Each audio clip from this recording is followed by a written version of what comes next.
لگاتا رہوں تجھے یاد شبیر روزے لگاتا رہوں تجھے وہ تیرے تو تنہائی سے ہے بری تیرے تو تنہائی سے ہے بری حیران ہوں میرے ساتھ میں کیا کیا کہوں تجھے حیران ہوں میرے ساتھ میں کیا کیا کہوں تجھے سرور کہوں کہ مالک مولا کہوں تجھے لیکن رجا نے خط میں سخن اس پہ کر دیا میرے رضا نے خط میں سخن اس پہ کر دیا خالق کا بندہ خلق کا آقا کہوں تجھے خالق کا بندہ خلق کا آقا کہوں تجھے سرور کہوں کہ مالک مولا کہوں تجھے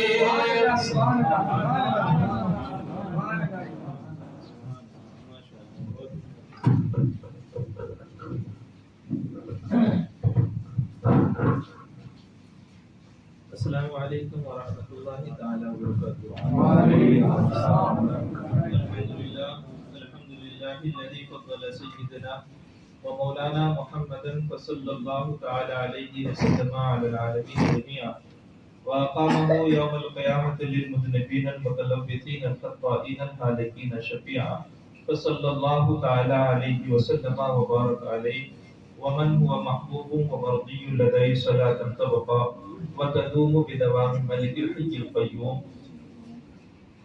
ونشهد أن لا إله إلا الله وحده لا شريك له ونشهد أن سيدنا مولانا محمدا عبده ورسوله بالهدى ودين الحق والسلام أما بعد فأعوذ بالله من الشيطان الرجيم بسم الله الرحمن الرحيم وكلا وعد الله الحسنى صدق الله العظيم وبلغنا رسوله النبي الأمين المتين الكريم ونحن على ذلك لمن الشاهدين والشاكرين والحمد لله رب العالمین. آئیے ہم اور آپ مل کر کے نہایت کی عقیدت و محبت کے ساتھ دل کی اتھاہ گہرائیوں سے نبی پاک جناب احمد مصطفیٰ محمد مصطفیٰ روح فدا صلی اللہ تعالی علیہ وسلم کے دربار گہربار میں دل کی اتھاہ گہرائیوں سے اور با آواز بلند درود پاک پیش فرمانے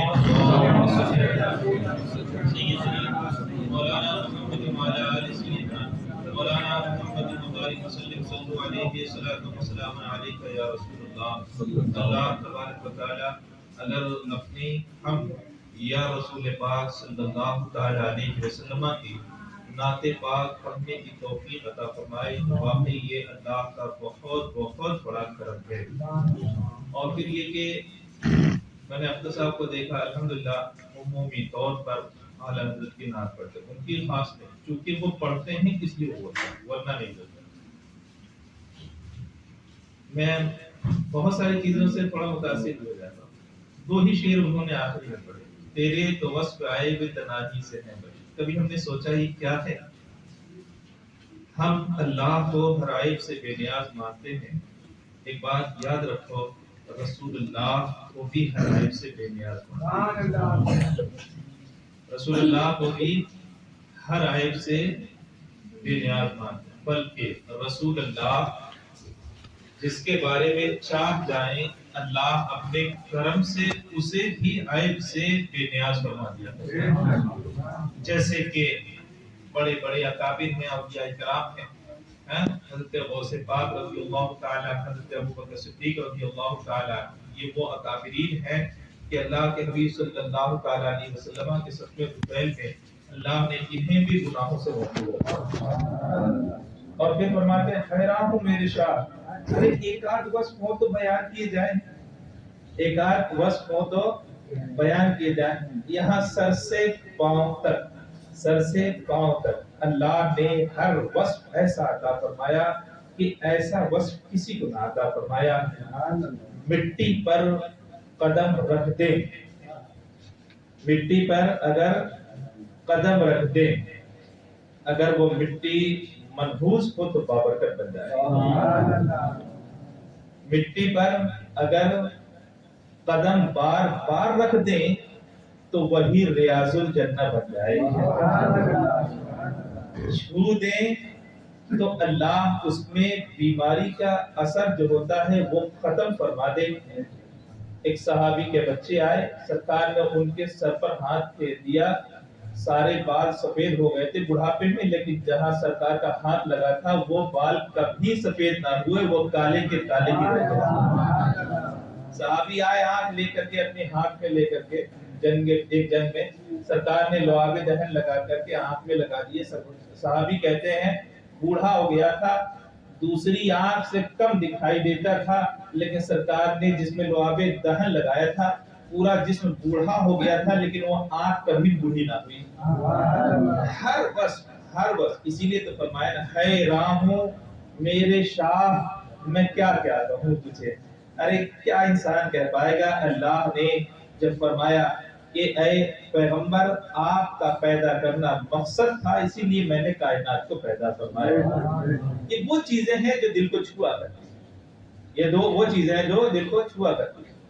دیکھیں اتنی خوبیاں آپ کسی مذہب میں نہ پائیے گا۔ آپ کسی کو بھی اٹھا کر کے دیکھ لیں، کوئی نہ کوئی خرابی، کوئی نہ کوئی کمی ضرور ہوا کرتی ہے۔ اللہ نے کمیوں سے بے نیاز فرمایا تھا کہ پیغمبر، اور خوبیاں ایسی عطا فرمائی کہ اگلے پچھلے کسی کو نہ عطا فرمائی، بلکہ ایسی بھی عطا فرمائی کہ ویسی خوبیاں اپنے علاوہ کسی کو نہ عطا فرمائی۔ گونا گو خوبیوں کے مالک۔ چلیے اب انہی کے نسل پاک میں حضرت امام حسن اور حضرت امام حسین ہیں، جن کا ہم اور آپ ذکر بہت دنوں سے سن رہے ہیں۔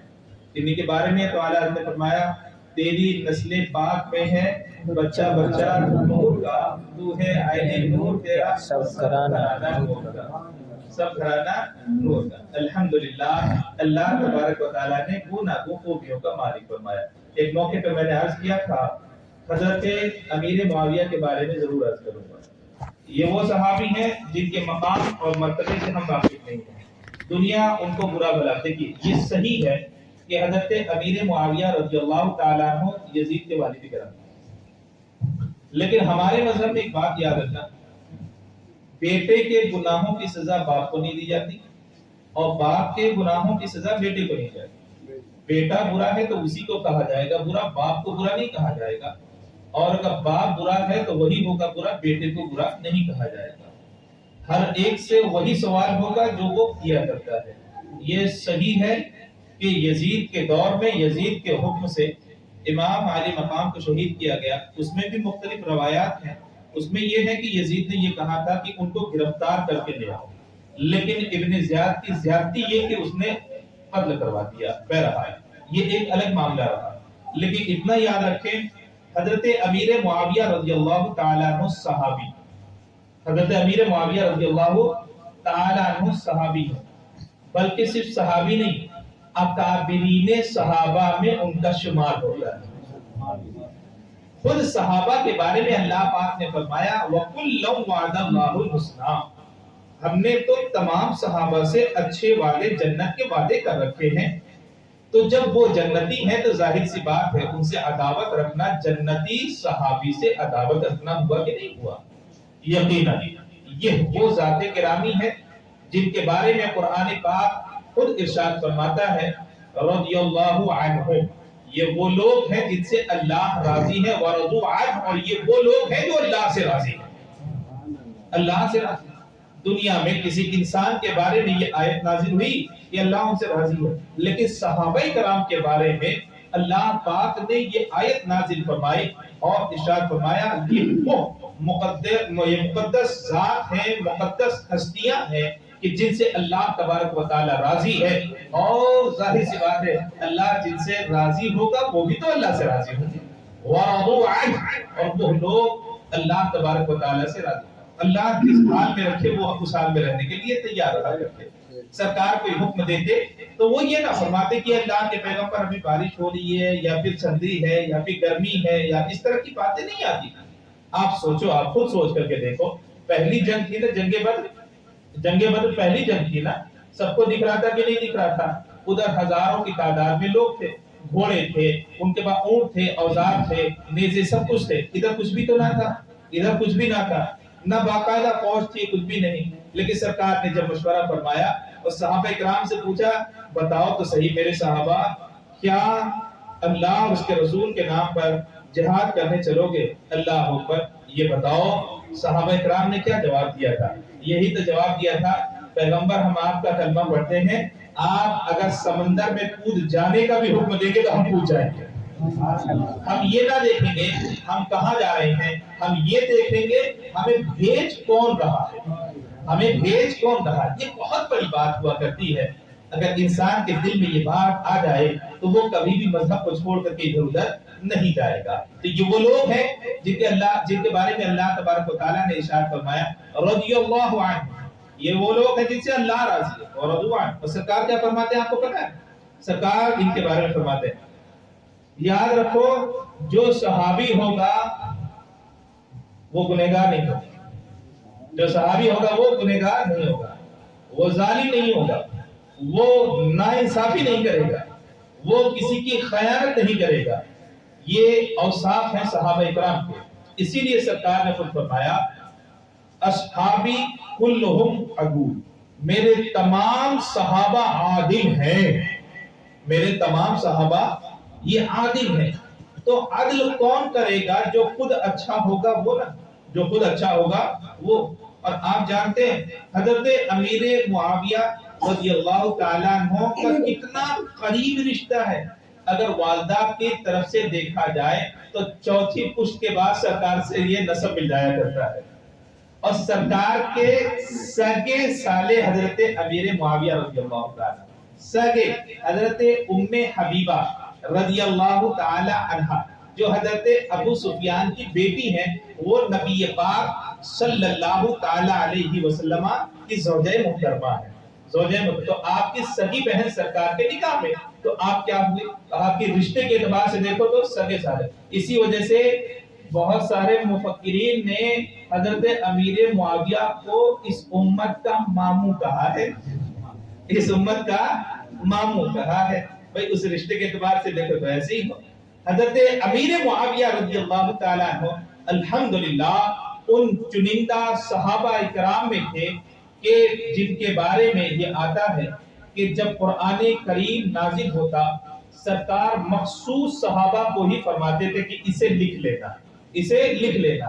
بعض روایتوں کے مطابق وہ 7 صحابہ تھے، بعض روایتوں کے مطابق 11 اور 12، اور بعض روایتوں کے مطابق 17 اور 21 کا بھی ذکر آتا ہے۔ بہرحال کچھ بھی ہو 20-21 ہی تو، لاکھوں کے درمیان میں جو منتخب صحابہ تھے وہ 20-21 ہی تو تھے۔ فرماتے ہیں الحمدللہ ان میں بھی جن کا اعلیٰ مقام تھا وہ حضرت امیر معاویہ رضی اللہ تعالیٰ، ان میں بھی جن کا سب اعلیٰ مقام تھا، سب سے نہیں لیکن ان میں بھی جو ممتاز شخصیت تھی ان کو زمانہ حضرت امیر معاویہ رضی اللہ تعالی عنہ کہا کرتا ہے۔ حضرت امیر معاویہ گوناگون خوبی کے مالک تھے، گوناگون خوبی کے مالک تھے۔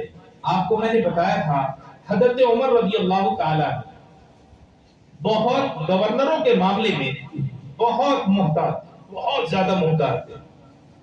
آپ جب کسی کو گورنر بناتے تھے تو باقاعدہ ان کے ساتھ ایک لسٹ جاتی تھی کہ ایک تلوار ہے، ایک گھوڑا ہے، ایک برتن ہے، ایک زین ہے، ایک ڈھال ہے، ایک ترکش ہے، وہ لسٹ باقاعدہ جاتی تھی۔